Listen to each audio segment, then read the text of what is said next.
Hi there, business fam. It's Uma from EJET Sourcing and welcome back to our channel. As you all know, China is a highly digitalized country. Everything you do here, you'll need to have your phone for. I have been living here for 10 years already, and today I'll be giving you a run through the apps that I wished I knew about before coming to China. Whether you're coming for work, business, or as a student, no matter how long you'll be staying in China, you'll need to have these apps to survive here. Also, if you're coming to China for business, please hit me up with any questions you might have. We've been operating in the sourcing industry for over 26 years. We can help you with everything from sourcing products to quality control to warehousing, etc. We could also provide invitation letters, market tours, airport pickup and drop-off services. If you're curious to know more about our services and the business visa process to come to China, make sure to watch these two videos. Alright, without further ado, let's jump right into this video. So first things first, WeChat. I'm sure you've heard about this app before. It's definitely China's most popular app. It's like the combination of WhatsApp, Instagram, Facebook, and also Venmo. You can use it to do almost everything here in China,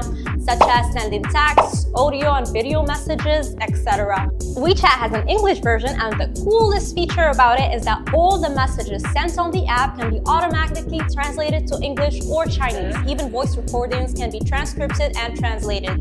Once you have it linked to your bank account, you can also use it to transfer money, order food, cabs, book flights, train tickets, hotels, etc. Even movie tickets. I swear, 10 years ago being in China, I keep discovering new things you can do with WeChat every single day. Alipay is another app for cashless payments provided by the Alibaba group, but it's also a lot more than that. Now, WeChat is mainly used as a social media app. Alipay, on the other hand, is primarily used as a payment app. It's equivalent to PayPal. For payments, it basically works the same way WeChat does. Everything you can do with WeChat, you can do with Alipay. And most importantly, what you need to know is that of July 2023, both WeChat and Alipay can now be linked to a foreign credit card. However, there will be some limitations. For example, there is a cap for single transactions. The maximum amount allowed is 6,000 RMB, equivalent to 835 USD. Now, whether you want to use Alipay or WeChat, it's completely up to you. Of course, cash is also accepted as a method of payment. Actually, Chinese law prohibits businesses from refusing cash as a method of payment. So we can use Chinese yuan to pay almost everywhere. However, you might not find change, and in this case, you can just ask them to transfer the change to your WeChat or Alipay wallet. Another app that will make things a whole lot easier for you in China is Didi.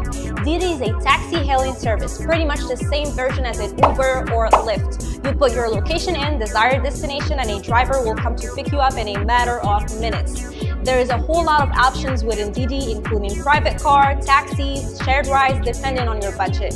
It also comes with an in-app emergency button, a real-time tracker, so you can follow your route on the app to make sure that the driver doesn't take a detour. There is an English version of the app. It will automatically translate English into Chinese and vice versa, so you won't have to worry about communicating with your driver. When your driver calls, which they will, Chinese drivers like to bombard you with calls. One time, I clicked the emergency button by mistake and the local police called me immediately to check if everything was okay. I've been to many countries and China is the safest I've ever felt. So if safety is a concern for you while traveling to China, you have absolutely nothing to worry about. If you're planning a trip to China, chances are you'll want to visit other cities, and for that you'll need to book a train ticket. So you might want to have the 12306 app ready on your phone before coming to China.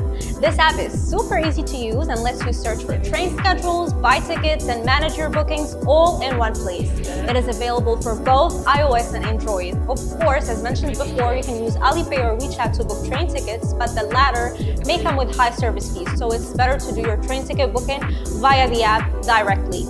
One thing I should mention is that you don't need to pick up physical train tickets if you're traveling by train. You can enter the station directly with your passport. Your passport is basically your train ticket. Now that you've got your train tickets covered, your WeChat and Alipay downloaded and ready to use on your phone, you might be wondering about accommodation. What are the best apps that you can use to book hotels in China? I know that I mentioned before that there is a mini program you can use on WeChat to book hotels. However, you need to know that in order to accommodate foreigners, hotels need to have some sort of license. license. So most hotels you'll find through WeChat don't carry that license and therefore are unable to register foreign residents. So to eliminate all kinds of risks and make sure that you're not wasting your money on a hotel that won't even let you in, I recommend using an international platform such as Booking.com or Trip.com. It's all in English. You won't have to worry about the language barrier. You can go through the reviews, ratings, and even contact customer service in case of any issue. I'm sure all of you are familiar with how to use Booking and Trip.com, so there is no need to go through the details. Now, without further ado, let's jump right into our next recommended app of the day, and which is Lost Laoyao Maps.